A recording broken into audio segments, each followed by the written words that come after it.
बिस्मिल्लाहिर्रहमानिर्रहीम। अस्सलाम वालेकुम my dear students, I hope you all are fine. आज हम लोग एक्सरसाइज 3.1 के 6 क्वेश्चन को सॉल्व करने लगे हैं। तो चलिए स्टार्ट करते हैं। इस क्वेश्चन में हमें कहा गया है two numbers are in the ratio 5:8 के दो नंबर है दिए गए जो जिनका रेशो 5:8 बनता है। ठीक है, if 9 is added to each number, अगर इन दोनों नंबरों में 9 ऐड किया जाए then we get a new ratio 8:11। तो फिर कौन से हमें नंबर हासिल होंगे इनको ऐड करने के बाद, वो हमने फाइंड आउट करना है। ठीक है, तो चलिए स्टार्ट करते हैं। सबसे पहले मैं लिख लेती हूँ सोल्यूशन और नीचे लिख लेती हूँ कि लेट द नंबर्स, हमने वो कौन से नंबर्स रखने, let the numbers B 5x और दूसरा 8x। ठीक है, अब इनको अगर हम रेशो में लिखेंगे तो हम यहाँ पे लिखेंगे 5x रेशो 8x। ठीक है, अब according to the given condition कि इन नंबर्स में अगर 9 ऐड करेंगे तो हमारे पास न्यू रेशो हासिल हो जाएगा। ठीक है, तो वो मैं यहाँ लिख लेती हूँ। According to the given condition क्या है हमारे पास, वो हम यहाँ लिख लेते हैं। 5x में हमने 9 ऐड करना है।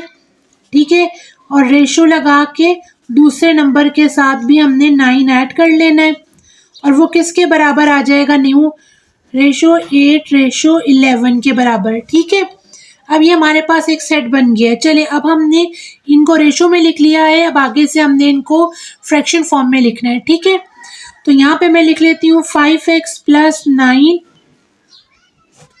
Over 8x + 9।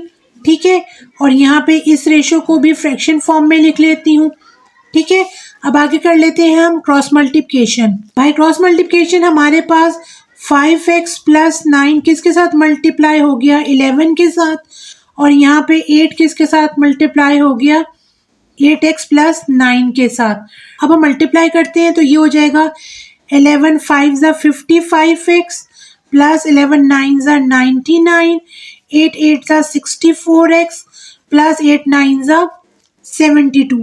ठीक है, अब हम क्या करते हैं, इसको यहाँ शिफ्ट कर लेते हैं, बल्कि ये बड़ी वैल्यू इसको यहीं रहने देते हैं, 55 को दूसरी तरफ ले जाते हैं। तो ये हो जाएगा हमारे पास 64x - 55x हो गया। ठीक है, और आगे चले तो यहाँ पे हमारे पास 99 था तो 72 दूसरी तरफ जाएगा तो वो माइनस हो जाएगा। ठीक है, इसमें जब हमने माइनस किया तो हमारे पास आ गया 9x, और 99 में से जब 72 माइनस हुआ तो ये हो जाएगा हमारे पास 27। ठीक है, अब x की वैल्यू निकालनी है तो हमने क्या करना पड़ेगा, 9 से डिवाइड करना पड़ेगा ऑन बोथ साइड्स पे। 9 3 = 27, तो हमारे पास x की क्या वैल्यू आ गई, 3 आ गई। ठीक है, अभी चले हमने ये वैल्यू निकाल ली है x की, अब हमने वो नंबर्स फाइंड आउट करने हैं। तो फर्स्ट नंबर फाइंड आउट करते हैं। पहले फर्स्ट नंबर हमारे फाइंड आउट करने के लिए हम क्या करेंगे, ये जो हमने लेट किए थे नंबर्स 5x, इसके अंदर हम x की वैल्यू पुट कर देंगे। ठीक है, तो ये हो जाएगा हमारे पास 5 × 3। ठीक है, तो यहाँ पे हमारे पास क्या आ जाएगा, 15। ठीक है, अब हम सेकंड नंबर देखते हैं। वो था हमने क्या रखा हुआ था यहाँ पे 8x, उसके अंदर हम x की वैल्यू पुट करेंगे, x × 3। तो यहाँ पे हमारे पास क्या हो जाएगा, 8 3 = 24। ठीक है, यहाँ पे हम लिख लेते हैं द रिक्वायर्ड नंबर्स आर 15 और 24, और यही हमारा यहाँ पे आंसर निकल आता है। क्वेश्चन नंबर 7 को देखते हैं। इसमें उन्होंने हमें कहा है if 10 is added in each number of the ratio 4:13, कि अगर 10 जो है वो इस रेशो में ऐड किया जाए, we get a new ratio, हमें एक न्यू रेशो हासिल हो जाएगा। वो क्या है, 1:2। व्हाट आर द नंबर्स, और वो नंबर्स कौन से हैं वो हमने फाइंड आउट करने हैं। तो चलिए स्टार्ट करते हैं। सबसे पहले लिख लेते हैं सोल्यूशन, और जो हमें दी गए नंबर उनको नीचे उतार लेते हैं। चलिए सोल्यूशन लिख के हम सबसे पहले लिख लेते हैं लेट द नंबर्स, हमें जो नंबर्स दिए गए थे उनमें हमने गेस करना है न्यू नंबर हासिल करने के लिए। ठीक है, तो हम वो कौन से नंबर देखेंगे, let the numbers B 4x, ठीक है, और दूसरा क्या होगा हमारे पास 13x।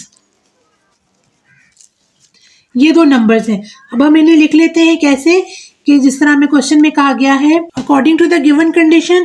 क्या उसमें हमें दी गई थी कि उन्होंने कहा था कि अगर हम 10 ऐड करें इन नंबर्स में, ठीक है, तो वो हम यहाँ लिख लेते हैं 4x प्लस 10 और रेशो किसके साथ 13x प्लस 10, और वो किसके बराबर आ जाता है 1:2 के, ठीक है, 1:2।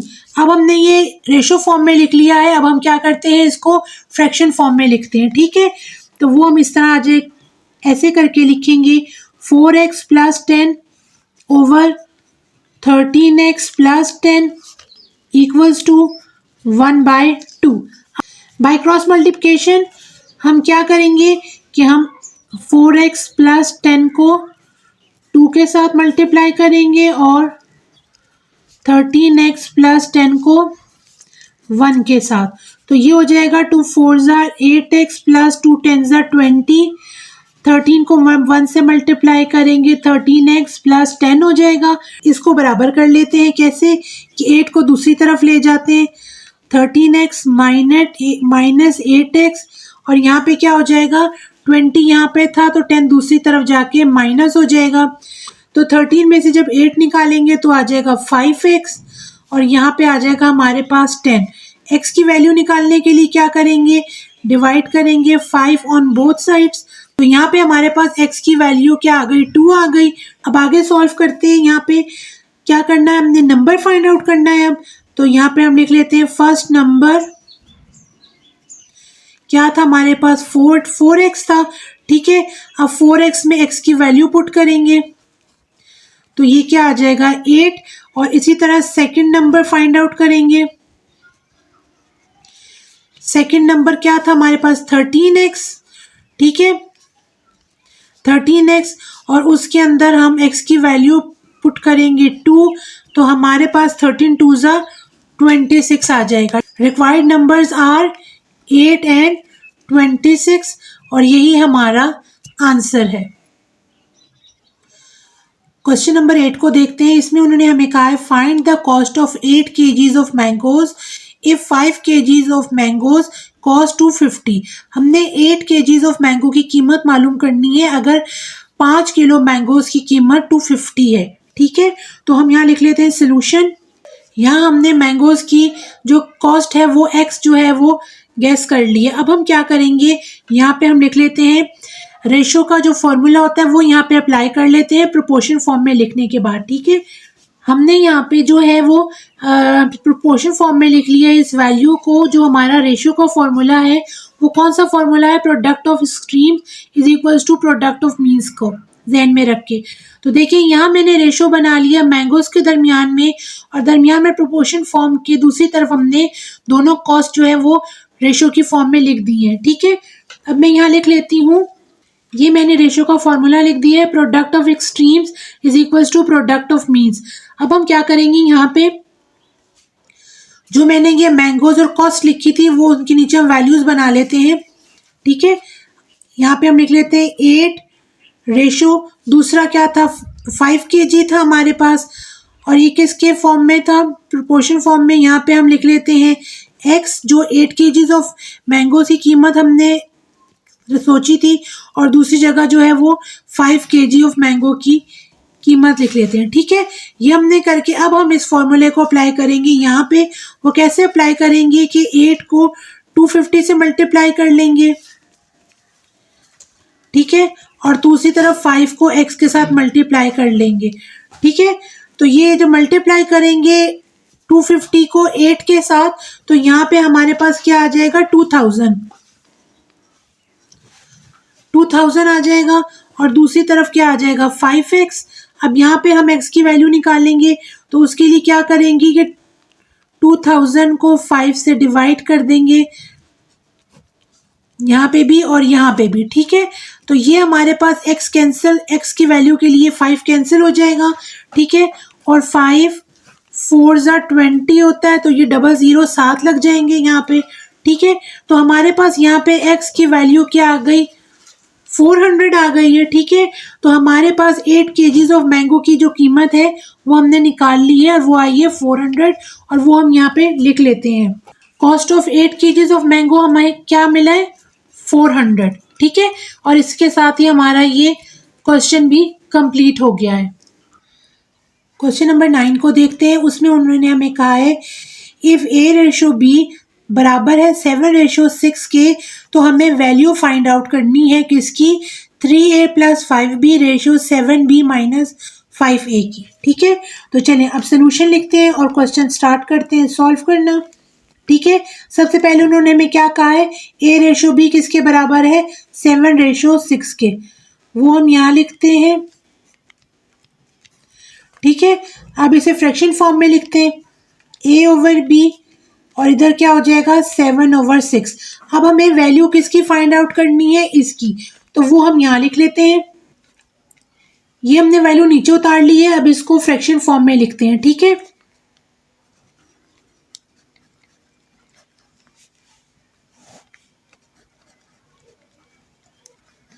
अब चूंकि हमें जो है वो वैल्यू फाइंड आउट करनी है, ठीक है, तो हमें क्या करना पड़ेगा कि इस न्यूमरेटर और डिनोमिनेटर दोनों वैल्यूज को हम b के साथ डिवाइड करेंगे।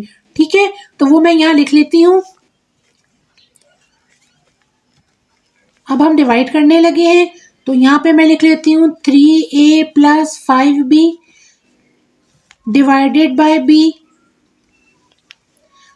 और ये इक्वल हटा के इधर लगा लेते हैं, और दूसरी जगह लिख लेते हैं 7B - 5A, और इसको भी b से डिवाइड कर लेते हैं। ठीक है, यहाँ तक अब हमने लिख लिया। अब आगे करते हैं, यहाँ पे हम a और b को अलग अलग करके लिख लेते हैं यहाँ पे। ठीक है, इन दोनों के साथ हम डिवाइड कर देंगे, तो ये हो जाएगा 3A/B + 5B/B।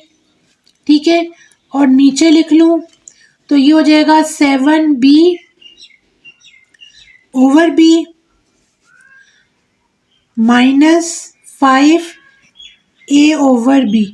ठीक है, यहाँ ये इक्वल का निशान लगा लेते हैं। ठीक हो गया जी। अब देखिए यहाँ पे b कैंसिल हो रहा है और यहाँ पे भी b कैंसिल हो जाता है, तो आगे हमारे पास आ जाता है 3A/B + 5 इक्वल, हमेशा उल्टा ऊपर चला जाता है, यहाँ लिख लेते हैं। ठीक है, और नीचे आ जाता है हमारे पास 7 - 5A/B। अब हम क्या करते हैं, a और b की जो वैल्यू थी वो क्या थी हमारे पास 7/6, वो अब हम यहाँ पे पुट कर देते हैं। यहाँ पे मैंने लिख दिया putting the value of A/B। अब ये इसके अंदर हम पुट करने लगे हैं, तो A/B की वैल्यू थी 7/6, वो यहाँ लिख लेती हूँ, और ऊपर था हमारे पास 5, और यहाँ आ गया 7 - 5, और A/B की वैल्यू पुट की 7/6 आ गया। ठीक है जी, यहाँ पे आ गया। अब आगे मल्टीप्लाई कर लेते हैं इसको, तो ये हो जाता है 3 7 21/6 + 5 एक तरफ आ गई, और दूसरी तरफ आ गई 7 - 5 7 35/6। ठीक है, अब हम क्या करते हैं, इसका एलसीएम निकाल लेते हैं। इनके नीचे कोई नंबर नहीं है, तो इनके नीचे 1 है। ठीक है, तो अब हम इसका 6 और 1 का यहाँ एलसीएम निकालेंगे, तो ये आ जाएगा हमारे पास 6 ऑलरेडी मौजूद है, तो यहाँ पे आ जाएगा 21। ठीक है, 21 आ जाएगा, और इधर क्या आ जाएगा हमारे पास 6 5 30। ठीक है, यहाँ पे ये मैंने लिख लिया है, ओवर क्या आ जाता है 6, और यहाँ पे हम लिखते हैं अगला एलसीएम। इसका भी यहाँ पे 6 निकला है एलसीएम, इसके नीचे 1 है, तो इसका मतलब है ये 6 से मल्टीप्लाई होगा, तो ये हो जाएगा 6 7 42 माइनस इधर ऑलरेडी 6 मौजूद है, तो ये आ जाएगा 35, तो आ गया नीचे 6। ठीक है जी, यहाँ तक आपको समझ आ गया है। अब हम आगे करते हैं। अब हम क्या करते हैं, इनको अलग अलग करके लिख लेते हैं। ठीक है, सॉल्व करते हैं और फिर इनको अलग लिख लेते हैं। 21 में 30 ऐड करेंगे, यहाँ पे हमारे पास आ जाएगा 51/6। ठीक है, अब यहाँ पे हमारे पास स्पेस नहीं है तो इसलिए मैं इसको यहाँ करके लिख लेती हूँ। और दूसरी तरफ क्या आ रहा है हमारे पास, 42 में से 35 माइनस होंगे तो हमारे पास आ जाएगा 7। तो यहाँ पे मैं लिख देती हूँ 7/6। ठीक है, ये देखिए यहाँ पे मैंने लिख लिया है, इसको ऐड किया तो 51 आ गया ओवर 6 और इसमें से इसको माइनस किया तो हमारे पास आ गया 7/6। अब इसे आगे सॉल्व कर लेते हैं। यहाँ पे हम देखें तो हमारे पास 51/6 आया हुआ है। ठीक है, और इसको हमने डिवाइड किया 7/6 के साथ। अब हम इस 7/6 का रेसिप्रोकल लेके इसको 51/6 के साथ मल्टीप्लाई कर लेंगे तो ये इस तरीके से हो जाएगा 51/6 मल्टीप्लाई बाय 6/7। तो 6 आपस में कैंसिल हो जाएंगे तो एंड में हमारे पास वैल्यू रह जाएगी 51/7 की। और हम इसको रेशो के फॉर्म में लिखेंगे तो ये आ जाएगा 51/7 और यही इसका आंसर है। इस क्वेश्चन के साथ ही मैं अपनी वीडियो कंप्लीट करती हूँ। नेक्स्ट वीडियो में मिलती हूँ इसी एक्सरसाइज के फर्दर क्वेश्चंस के साथ। Till then take care of yourself, keep practising. Allah हाफिज़।